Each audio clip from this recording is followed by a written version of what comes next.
Wel, her Gwynedd ydy'r syniad rydyn ni wedi cael fel Cyngor Gwynedd i ymateb i sefyllfa ariannol sy'n wynebu ni. Fel dwi'n meddwl mae'r rhan fwy o bobl yn ymwybodol, mi rydyn ni'n wynebu sefyllfa hynod anodd wrth i'n cyllidebau cael eu torri, oherwydd bod yna leihad yn y cyllideb mae Llywodraeth Cymru yn derbyn, mae Llywodraeth Cymru wedyn yn ei thro yn torri'r cyllidebau cynghorau lleol. Does dim byd newydd yn hyn mewn gwirionedd, mae hyn wedi digwydd dros gyfnod o flynyddoedd a mi rydyn ni wedi gorfod wneud arbedion yn y cyngor. Rwan, y sefyllfa ydy bod ni wedi bod yn llwyddiannus yn gwneud arbedion yn ceisio gwarchod gwasanaethau rheng mlaen, ond mae'r sefyllfa dyn ni yn ei rwan yn golygu dyn ni'n mynd i wynebu wneud dewisiadau anodd iawn, penderfyniadau anodd ac yn wir toriadau.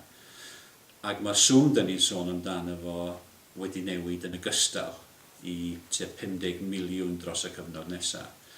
A dwi'n meddwl be dyn ni wedi penderfynu fel cyngor ydy, wel, mae rhaid ni cael partneriaeth gyda'r cyhoedd, gyda phobl Gwynedd ar hyn, mwyn i bawb ddeall y sefyllfa i gychwyn, ac yn ail, mwyn i bobl allu cyfrannu syniadau, fel bod ni'n dysgu gan bobl, fel bod ni'n gallu cymeryd rhai o'r syniadau a gwybodaeth sydd gan bobl ledled Gwynedd i'n helpu ni.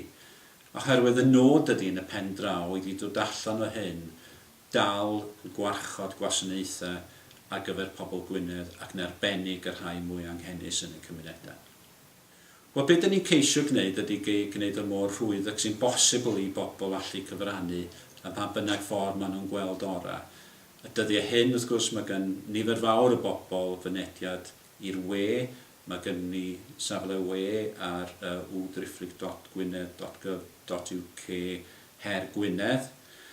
Mi fyddwn ni hefyd yn trefnu seminarau yn ystod y misoedd nesaf, wythnosau nesaf, lle all bobl ddod i glywed am y manylion ac yna cyfrannu syniadau. O fynd ar wefan y cyngor hefyd, mae'n y ffurflenni gall bobl lenwi, a dwi'n siŵr os ydy pobl yn dilyn y gwefannau cymdeithasol, mi fydden nhw'n gweld diweddariadau ac yn dod i ddeall am yr holl ddatblygiadau. Wedyn mae yna ffordd i bawb gyfrannu ledled y sir.